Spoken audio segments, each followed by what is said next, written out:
Today in the Alpha Investor, small caps versus large caps. Does size matter? My name is Matthew Lay, and I'm going to be your host. With me on the show today is Michael Sprung of Sprung Investment Management. Michael's firm focuses on high net worth individuals with over $500,000 in investable assets and has an admitted large cap bias. I'm also joined by Alex Sasso, CEO and lead portfolio manager for NorEp Capital Management. Now, NorEp is a Toronto and Calgary-based firm with over $1.3 billion in assets under management. His company focuses on stable, fast-growing companies with good valuations trading in the small cap space. Alex, Michael, thank you so much for being on the show. Thanks for having me. So as a starting point, what we'd like to let our audience know is, what do you think is the major difference between a large cap and a small cap stock? Well, large caps have bigger market capitalizations. They're bigger. That's the obvious answer. Right. I think that it really depends on what the investor's focus is and what you're trying to achieve. Certainly with large caps, for investors that are seeking dividends and yields and security of capital, I think that you have much more choice that's going to offer lower volatility and perhaps easier risk management than you're going to find within the small cap world. Right. On the other hand, for investors that are looking for higher risk profiles, small caps can be useful. You can certainly build a much more diversified portfolio in small caps than you can in large caps. Yeah. So you've already used the word, I didn't even have to put it out there, Alex, that word volatility. Question for you, in the small cap space where you guys have a lot more invested, is that volatility worth the reward that you generally get? Yeah. We think so. So we need to frame what we mean by volatility. Right. So volatility really means the change in stock prices of an individual security. Yeah. Agreed, small caps are more volatile. If you're putting together a group of really well-run businesses and they just happen to be below a certain market cap threshold, you can put together a portfolio of really good quality companies that are growing faster than the market, but as a group, as an entire portfolio of businesses, yeah, you can minimize that volatility. And one thing that's really interesting about small caps, and this was a recent study done by UBS in the US, and they found that you get much better rates of return among small caps, not just in over the past 25 years, not just in the US, not just in Canada, but in Europe and Asia as well. And the difference in volatility was marginal. So really, what you're getting with small caps is you're getting better risk-adjusted rates of return. Now that's interesting, because clearly the first thing you think about with small caps when you hear the word volatility is just that concern around getting ROI. How do you determine that? How do you know when it's time to, if you will, sell or pull the trigger? Well, I think that's when you rely on a professional manager, because Michael is right. An individual small cap name might be customer narrow or it might be geographically narrow. Yeah. And so what you really need to do is you need to position a bunch of businesses together in order to dampen the risk associated with a company that may have one product line, may have multiple, may have 2 or 3 product lines, but may not have a broad, diversified product set. Right. I think I heard you, talking a little bit about well-run companies below a certain number. Michael, I'm going to throw this to you because I think it's a feeling out there. Are large cap companies generally run better than small cap? I wouldn't necessarily say that. I think that you can find some excellently managed small cap companies, and in some cases perhaps even better managed than large cap companies. Large cap companies tend to be more bureaucratic. To some extent you could say they are almost more self-sustaining in that sense.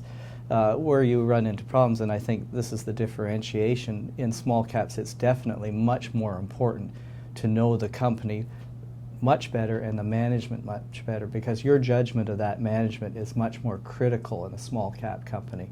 Whereas in a large cap company, usually there's a more dependable revenue stream, there's more defined business and product mix. There's more dependable cash flow and earnings coming out of those companies. So, management becomes much more of a critical factor the smaller you go. Yeah. And Alex, I would imagine that, just like the question, are large cap better run companies? I'm assuming the answer is they're not necessarily better managed companies either. Do you agree? How important is the management in a small cap business? Yeah, I completely agree with Michael. Much like in real estate, it's location, location, location. Amongst small caps, it's management, management, management. So the right management team that gets the right product to market at the time the customers need to make that buying decision are all the critical ingredients into creating a successful small cap company. So management is obviously very, very important. One thing I will say though is that with small cap companies, typically you get managers that may be better aligned with shareholders, because a lot of these companies tend to have, a lot of these management teams, tend to have a significant ownership position in their companies. That's never gotten anyone into trouble, right? Well, we have seen conditions where that didn't exactly work out. You know, during the tech boom, we had cases where a lot of managers were able to rewrite their options, whereas shareholders were left with what they've got. Yeah. So on that note, one other thing you hear about small cap is access to financial information. It's not as or readily available as it might be with the large cap. Maybe some tips for that, or do you find that's an actual issue when selecting small cap? I haven't found that to be an issue. Okay. So there's regulatory requirements on what they have to release. It's all very well spelled out, and what needs to be released inside all those documents that they have to periodically release. So the other thing is I think if you are relying on a professional manager or a team of specialists when it comes to small caps, I think that's a critical ingredient to complementing your portfolio. But that team will know what questions to ask the management teams, because with small caps, again, it's all about management, it's all about certain products, it's all about their competitive advantage in a pretty crowded space. Do you get good access to the management of a small cap? Yeah, I've been doing this 20 years plus, so I get to know the management teams really well. And not only do we listen to the quarterly conference calls and take company meetings, but we call them in between the quarters as well. What goes into picking a large cap business? Well, large cap, it's largely valuation metrics. You know, I guess people talk about the efficient market, but at any given day, the market is valuing companies at various levels. And as a large cap manager, what you're trying to do with large cap stocks is you're trying to pick, what price are you paying for it at any particular point in time, and what are you getting for that price that you're paying. And so you spend a lot more time, I think, trying to work out what the normalized return on equity that company is capable of generating. We tend to look over a business cycle when we do it, because we don't think that you can measure companies, whether they're small cap or large cap, quarter to quarter, year to year even. You have to look over a business cycle at least and get some estimate. And then the next question is, okay, what price are you paying for that ROE? Because you have companies that are selling at book value or less, and you have companies that are selling at 4 or 5 or more times book value. So what are you paying and what are you getting? And then you take into consideration, okay, what sort of volatility around that might you see? What are the dimensions of the model that you've worked out in terms of how confident are you in that ROE? And so you tend to, with a larger cap company, then tend to have a lot more history to deal with, generally speaking. So rate of return. I imagine expected higher rate of return at the small cap side, but what should someone expect from a large cap versus a small cap when it comes to rate of return? At various times, you can expect different rates of return from either small or large caps. I think generally speaking, he makes a very good point. In the long run, you should be paid for the extra risk that you're undertaking in investing in small caps. However, for a lot of families, particularly families where preservation of capital is the paramount thing, you tend to define risk more as the money not being there at the particular moment when you need it. Okay. And so I think from that aspect, you can model a portfolio much more effectively in the larger cap sphere. Okay. Matt, you were asking just about rates of return. The BMO Small Cap Index is our industry's benchmark. It's the longest and the best data that we have. It goes back to 1969, and the BMO Small Cap Total Return Index has done 10% per year over that time period, and there's no other asset class that I'm familiar with that can compete with those kind of numbers. Okay. Our small cap fund, which is the original NORAP fund, we've done 17.7% over the last 15 years. Wow. So from a wealth creation perspective, there's few other asset classes that can compete with it. So if your time horizon, if the investor's time horizon is longer than a couple years, we think that as part of their portfolio, a sleeve of their portfolio should be invested in small cap assets. And you know, it's interesting because we're all getting older, and Yeah. people think that, you know, getting older you have to be more conservative, but as people get older, they need to be worried about creating the wealth that will finance them as they get older and Right. older and older, and small caps are a great way to do that.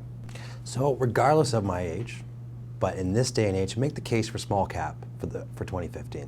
Sure. Well, I think for 2015 and small caps, if you have a time horizon that's going out a few years, pick an investment manager that specializes in managing small caps. There's additional risk, there's liquidity risks, but there's also additional rewards. And I think those rewards will serve you well over longer periods of time, because a small cap manager has so many more possibilities to choose from. There's 4,000 4,000 companies in Canada, only 128 of which have a market cap greater than $3 billion, which Right. is what CIVIX, which is the Canadian Institute for Fund Standards Committee, defines as small cap versus large cap. Right. So many fund managers have 100 large cap names in their portfolio. They've got 100 of 128 to choose from.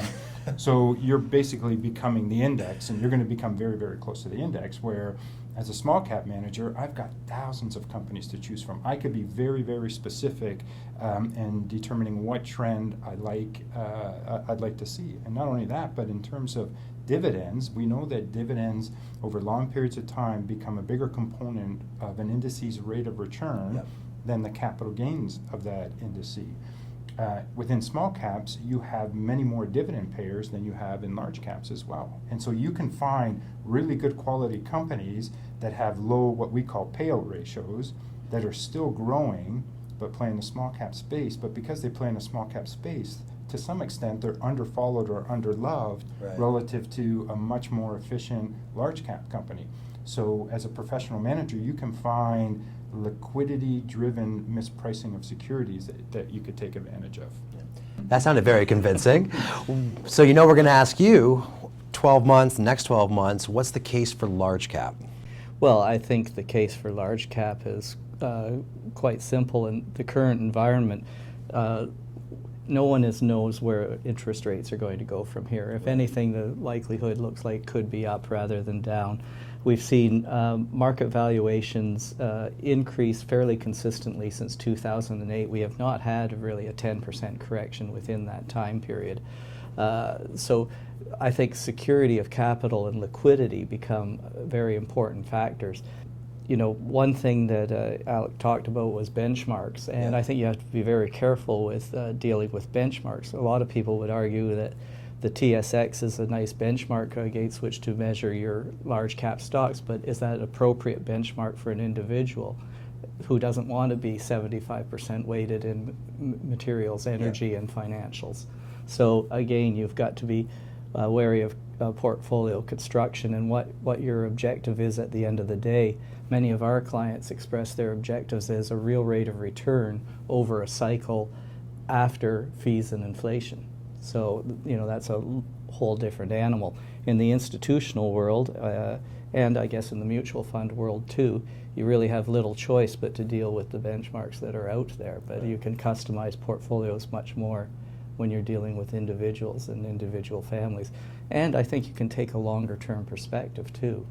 And so overall, I'd say valuation levels tend to be little lower in the large cap world because, again, in the small cap world, a lot of what you're paying for is growth, or sometimes we call it hope, because it is in the future and it's not certain. Whereas, you know, a lot of things we've seen in recent years is this tendency for a lot of small cap managers to use something called the PEG ratio. So they take the PE and then they divide it by the growth that's expected in the stock. But theoretically, the PE should already be reflecting an element of growth in why it's there. So are you double counting or not? And I think you've got to be very careful when you pay for growth, how much you're paying for it. Guys, I'm not sure I'm clear on which way I would go after that conversation, but thank you so much for being on the show. That's all the time we got. You know the drill. Hit the like button, share it with those you think might be interested. You can follow us on Twitter at SmallCapPower, where you can submit your questions that will get answered on the show. That's all the time we have. I'm Matt for the Alpha Investor, and we'll see you next time.